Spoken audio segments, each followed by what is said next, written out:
I'm here to make an announcement of apology. If you have come to this particular session on navigating change, we had a panel arranged, three members of the panel.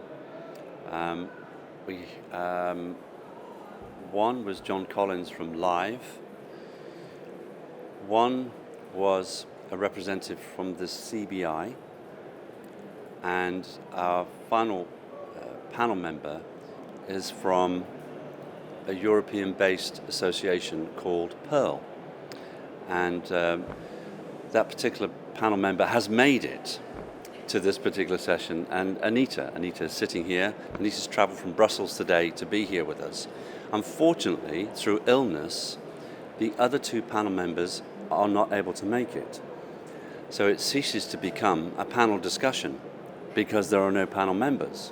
However, Anita has traveled from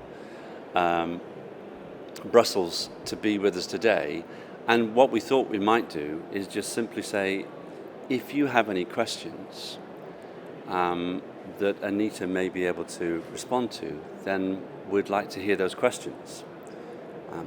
The dynamic of the original panel discussion was about how the new Labour government is going to be looking at our sector and ways that they can support our sector economically, culturally, environmentally.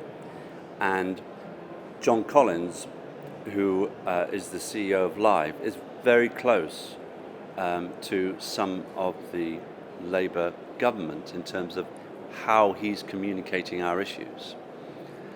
And then to balance that, Anita from Pearle would be saying, well, if the Labour government are going to approach the EU in this way, then the EU might not respond particularly favourably, especially if it's about change to the trading cooperation agreement that we have with Europe.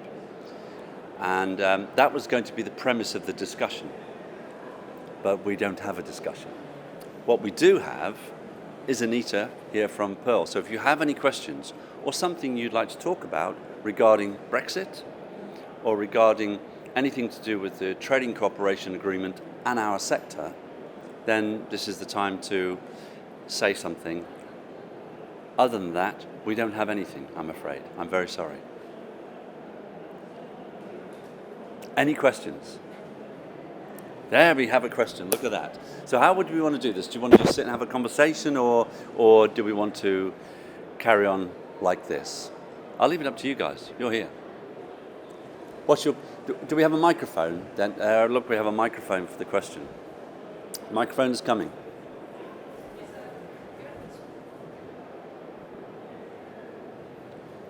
Just a simple question.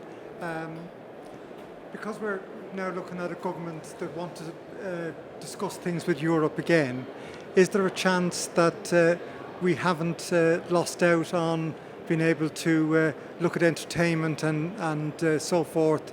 Because we had a very, very healthy European festival and touring market, which has become a little bit sort of, it's still there, but depending on what scale you are, the costs have sort of stopped certain people being able to enter the market. Are we too late because of the negotiations that were entered into some time ago? Well, the thing is, of course, the agreement is there. It's on the table. The agreement doesn't really has anything specifically mentioned about the entertainment sector. That doesn't mean that there cannot be talks between the representatives of the European Union and the UK government.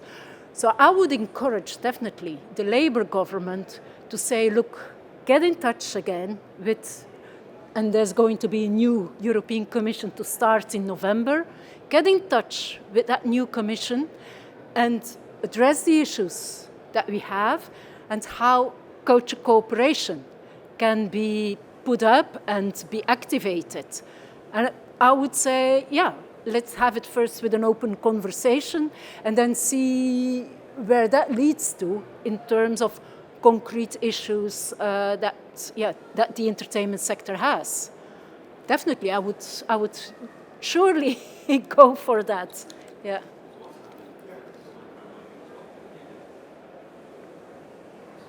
Are we on now? Are we good? Right. So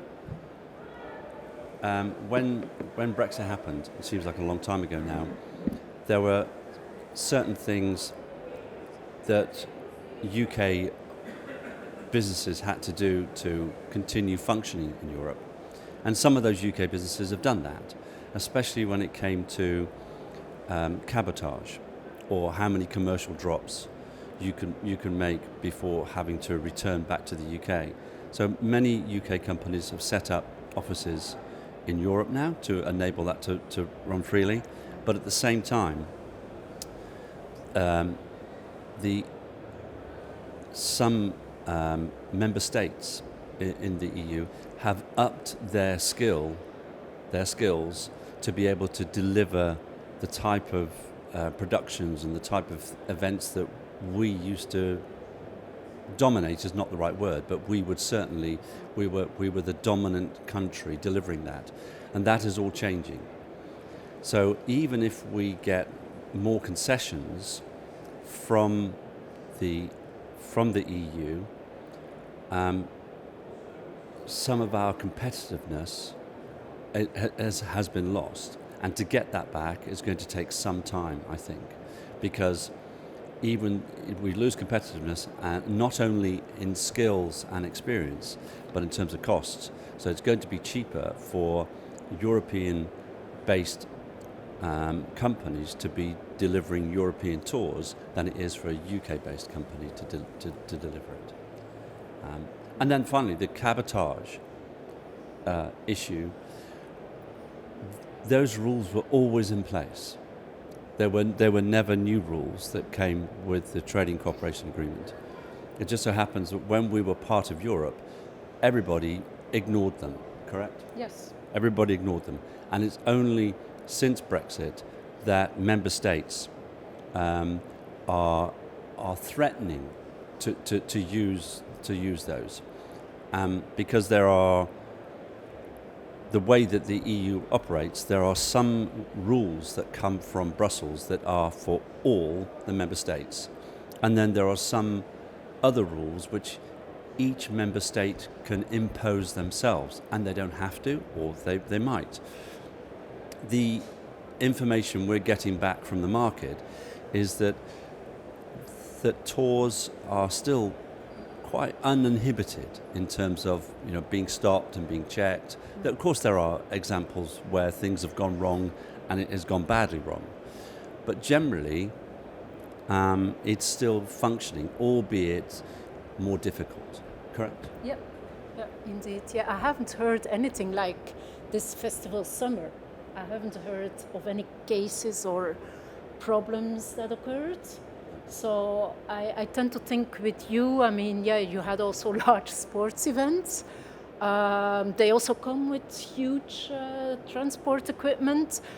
I don't hear any kind of issues being raised. So my impression is that there is some kind of relaxed attitude.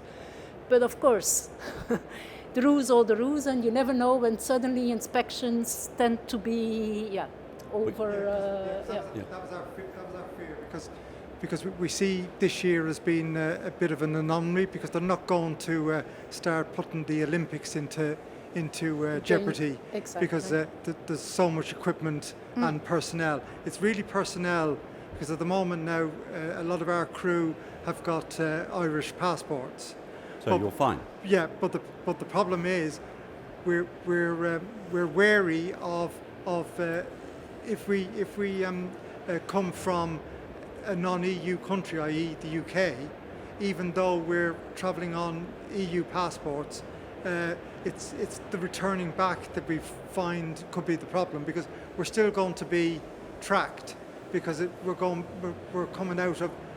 we're spending more time in a non-EU country than we are in an EU country. So we're just wary of that, because that was ideal at the moment because nobody's checking.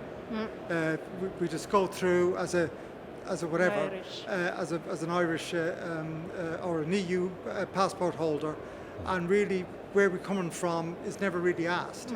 It's more a case of you're checked in the UK and you go through as an EU passport holder. But because of the technology that's coming ahead and the more is that going to start sort of catching people unawares? Yeah. Possibly. Yeah. Possibly. Yeah. We do hear that tours that are going into Italy, specifically Italy, there are more barriers. Of course, you can get over the barriers. They're not, but there are more loops to jump through when you start to work in Italy than other member states. Yeah, it does seems to be a knowledge thing, because some people think that they've already solved the problem, but the issue is there hasn't been that much policing so far, and the day will come where there will be a lockdown of some, especially if there's some sort of competitive advantage from the European bloc. They will. Some countries will use the knowledge that you're coming from outside of the bloc. Yeah. The thing with an Irish passport, of course, you're part of the European Union, so you can travel freely. But Ireland is not part of the so-called Schengen area. Correct. So it puts them, I would say, a little bit in the same situation as a British passport. So yeah, you still have to go through what is coming up. Indeed, the new system when everything will be registered. Yeah, that's what we're looking at. We don't mind going through what we need to go through, but it's that knowledge base of do we have to sort of start liaising more with the Irish government to find out what restrictions will be on us, rather than dealing with the English hierarchy industry, because really we're travelling under another country, if you know what I mean. Yeah. It's something we will look into. That we do a presentation on the 10th of September on the invitation of Arts Info Point UK, and this is definitely I will investigate before we do that meeting. So thanks for the question. Yeah. Okay. Any other questions from? Oh, we have a question behind you. If you give them the microphone. Hello, it's more not a question, it's more of this is the problem we're facing and how can we address it. So we predominantly do large arena touring, audio-wise, and in the UK, in 2 weeks, you've completed all the arenas. So these tours have to go into Europe to financially work. Yeah. We're finding as a UK company, those barriers that going into Europe, having to get over them, the costs involved, make it a lot more competitive for a EU company to just do what they need to do to come into the UK. So then we're left with 2 weeks of touring in the UK, which is getting the prices having to come down and down because people are fighting for what is left. So it's how can we overcome getting the kit into Europe? That's a good question. So you don't have an EU base? No, so we're a small independent company, sub £2 million turnover, so we haven't got personnel and the revenue behind us to set up a European base, or the expertise available to us to advise us how to do that.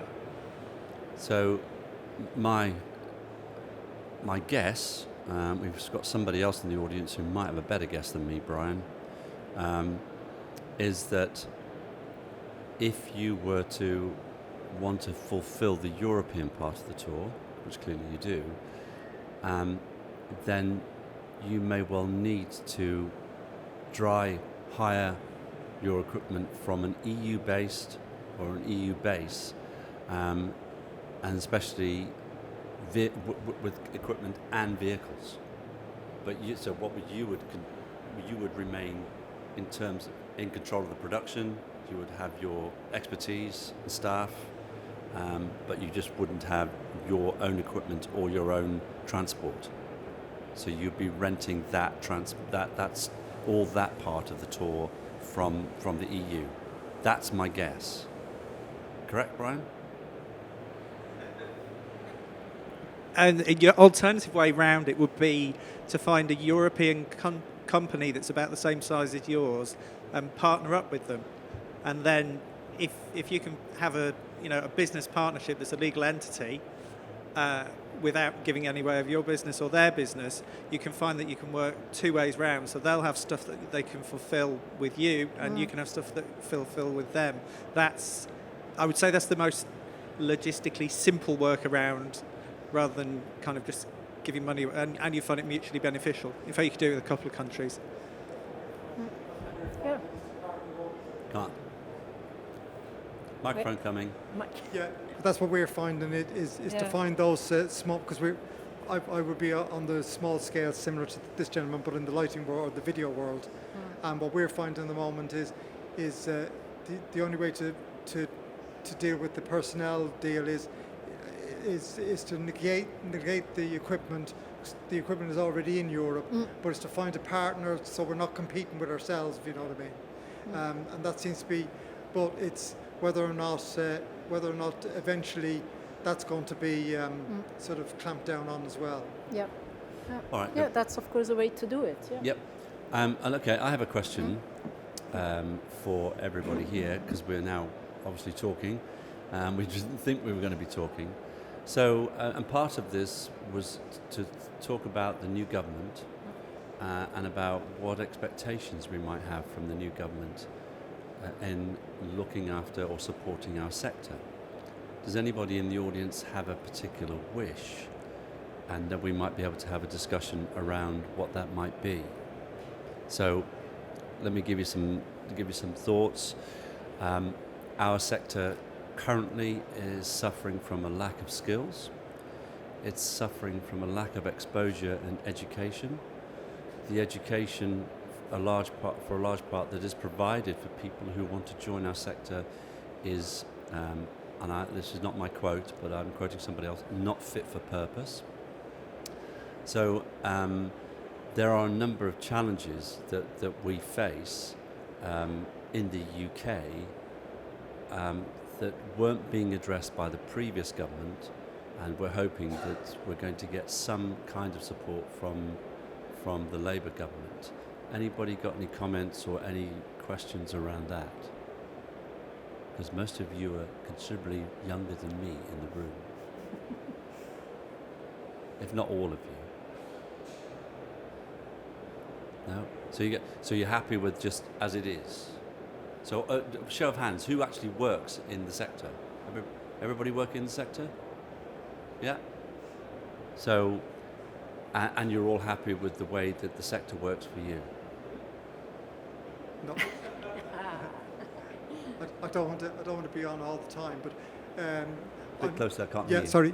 I'm interested in developing the whole apprenticeship thing, because I think our industry has become a trade in the sense of that you need your knowledge base needs to be very, very diverse, and I don't think individual educational approaches at the moment are enough to sort of supply to individual parts of the sector, i.e.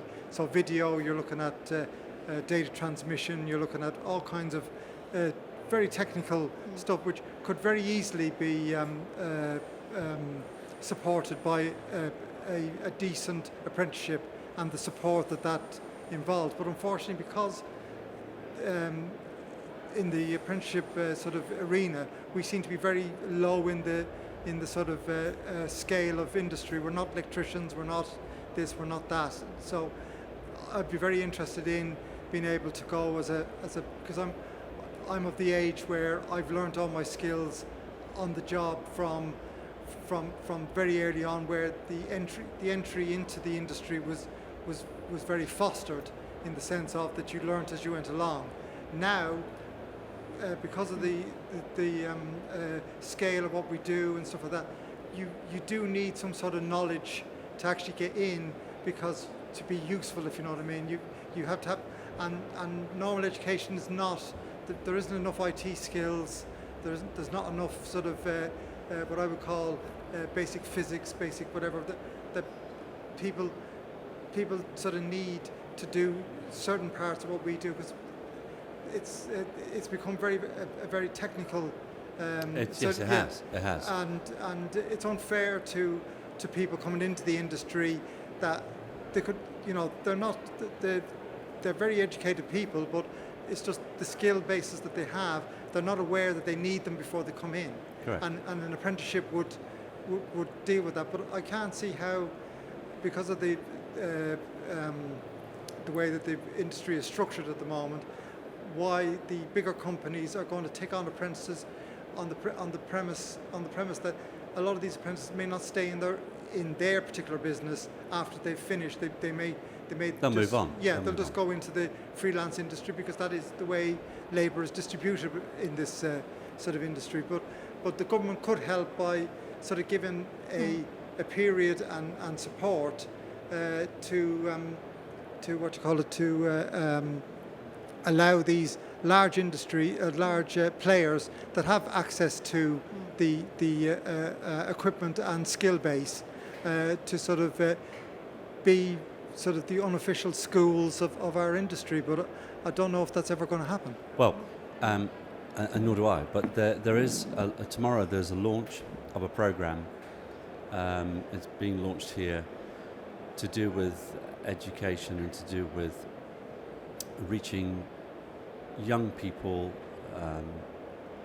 who are in secondary school, so people between the ages of 12 and 16, to try and encourage and give them more knowledge and more information about the industry, about our industry, because most of our industry is invisible because of the work they do. So when they are seen, they're generally people dressed in black t-shirts and black shorts, and that is it. And then what message is that sending to somebody who might have aspirations to work in our industry? I don't know. So this program is going to be launched tomorrow with a view to getting to all these young people and saying, if you want to get into our industry and you want to be in audio, then when you're at school, you go and learn about mathematics and physics, because that's what you need. And if you wanted to get into this side of the industry, then you need to go and learn about this or learn about that. And you need to become, IT literate. You need to understand about audio transfer or whatever it may be. But catching them at that age is the right time to do it. But that's going to take time to replenish. Meanwhile, many of the universities who are giving education programs so-called for our sector are not really fulfilling, because they don't understand our sector. They don't know what it is. They're not. All the universities are interested in doing is hitting their quota and getting their money. That's very crude, but that is generally how I would think. Of course, there are some amazing examples of universities and further and higher education that do a brilliant job for our sector. But largely, most of them are just fulfilling what they need to do. Maybe if I can add. Yes, you can. And I think what you are initiating is really the way to go. Is also, for example, Germany is very strong on apprenticeship schemes, but that is since ages. It's not a new thing, and it's for all sectors, but also for the entertainment sector. Of course, there's always criticism to certain, and there's always ways to improve things, but it is in very close relationship with the industry itself, and that is crucial. And I think there also PLASA can be like the perfect intermediator with the secondary schools to say, look, this is what they actually should know and learn. And especially for people at secondary level school, they're often people who also easily drop out from school. Being at the workplace and seeing it happening gives them a boost. And then the school part is really like, they have to carry themselves through it, and they can also use the motivation and the support from at that moment the employer. But really, I think you need to start there, because they are also the people who will grow into the job and who will say then, I'm interested. I'm going to take extra modules and extra courses because I find my spot. And yeah, it's about building a kind of trust and relationship and giving them the opportunity also to find a career, really. Yeah, because that's what we're finding. We're finding that a lot of European countries now, after Brexit, have realised that the UK was An example. was a world leader, Yeah. and they had all the infrastructure there, Yeah. and they've taken advantage Correct. now. Correct. And we've probably lost 10 years worth of personnel in the space of a couple of years, because we're looking at we deal with a lot more German and French because they deem what we do as being a trade, what we would call a trade back in the day, where it's very respected. It is a career path, whereas here it's still deemed to be you get into the industry, you forge ahead, and you sort of support your own development. Well, I think there's not enough knowledge around the industry, whether it's parents, schools, government, to know that actually how smart people have got to be in our industry and survive. So, and during the pandemic, like many countries, the migration of people in our industry to other industries, because they realised that they could go and earn a similar money, they could go and do a day's work and be home at 5:30 and be with their family. It was much easier for them to look after themselves, to manage themselves, and to manage their families. So the other critical issues around working in our industry is enough information for people to manage themselves, whether that is financially, whether that is culturally, emotionally, and so there's an awful lot of work now being done by the industry charities to support people in our industry who find it difficult to look after themselves financially, find it difficult when it comes to addiction, find it difficult when it comes to the end of a tour. What do? I just go home and I'm just on my own. I don't have my buddies around me. It is there's all that needs to be considered too. And of course, a lot of people who migrated during the pandemic were going, "This is so much easier. I don't need to go back to work 18 hours a shift and then wake up in a different city and then do this and that, go and have to eat this food or that food or whatever it is." They didn't want to do it. So we're having to start from scratch, almost. And it's the same for many countries. Okay. Oh, we have a question. We have a microphone here.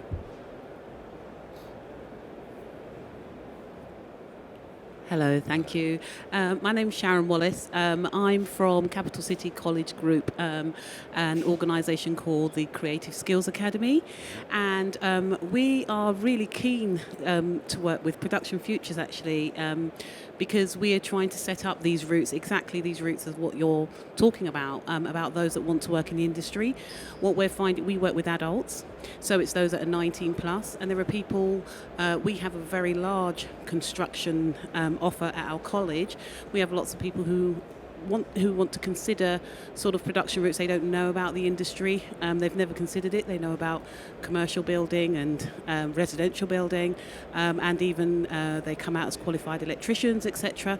But they haven't considered the creative route. And so we're really keen for you guys to come in and talk to colleges about people transferring into the industry who are adults, who are ready to learn and ready to work. And so, yeah, my question is how much work or how can we kind of encourage those routes even more for those adults that want to work? So we're not necessarily looking at, we do apprenticeships as well, and we are looking at apprenticeships, but as you know, a lot of the work as well is freelance and project based, and so we're looking at internships as well, and paid internships, and training people and looking at other ways in which they can sort of enter the industry quickly, using their skills, and moving through the industry and upskilling, etc. So, yeah, not really a question, more of a point, I suppose. No, it's a really valid point. And so what's being launched tomorrow, Productive Futures are supporting that, as well as us. So it's more parts of the industry collaborating and coming together to make sure that this launch works well and that it reaches the right people. But it is a challenge for our industry, because we're largely invisible, and when people go to shows or go to theatre or go to what they see is only a tiny part of actually what actually happens. So trying to get that through to parents, trying to get that through to people who are unsure about what they want to do, we need specific ways of doing it. And what's being launched tomorrow is a great example of how we can demonstrate that to people. So if you're coming back tomorrow, I would certainly encourage you to come and have a look at that launch. Okay, where's that going to be launched? It's in one of these theatres. I didn't know I was going to have to do this, but Brian will tell us. I'll tell you what. It's in my calendar. So let me go. It's at midday, and I think it is in. Is it in this theatre or next door? So it's at midday in one of the theatres. Midday, one of the theatres. I'll have a look at the list. And how can we get more involved with it? So as organisations, and we're quite a large college group, so we've got like 11 campuses. That you'll have to wait until the launch tomorrow. Oh, okay. Yeah, all right.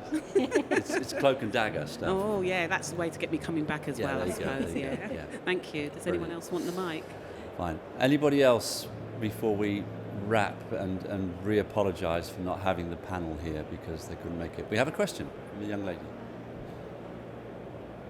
Sorry. You said earlier about how nowadays the education in the industry is not sufficient, I think.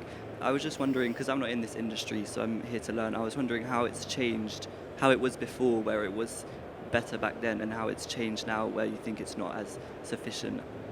I don't think it's ever been very good. So for me entering the industry,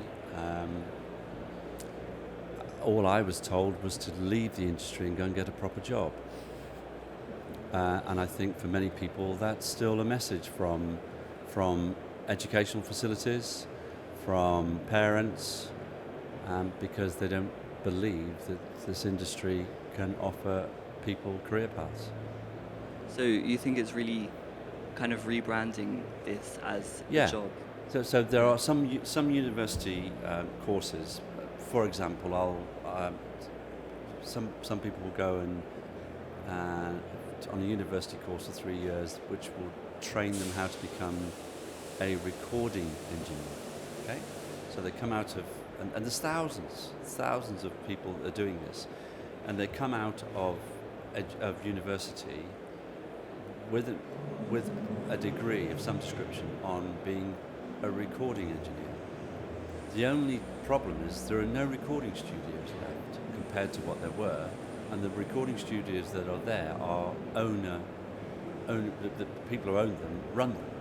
So there's no plethora of jobs in recording studios like there used to be 40 years ago or 50 years ago. So that's what I mean by they're not preparing their students for what actually the industry does. And then when those people come from university saying, I have a degree and I'm a recording studio engineer, I'll come and work for you and I'll go and engineer a live gig. Well, that is a completely different skill set. It's a completely different workflow. And so they're not prepared. And it's not their fault. It's really not the student's fault at all. So those are the challenges and those are the things that we've got to try and address in order to get all our ducks in a row to make sure that we get the right people doing the right things so the industry can continue to grow and flourish. Yeah, so it's just a restructuring of the whole education rather than one specific. Okay, yeah, thank you. I can add to that.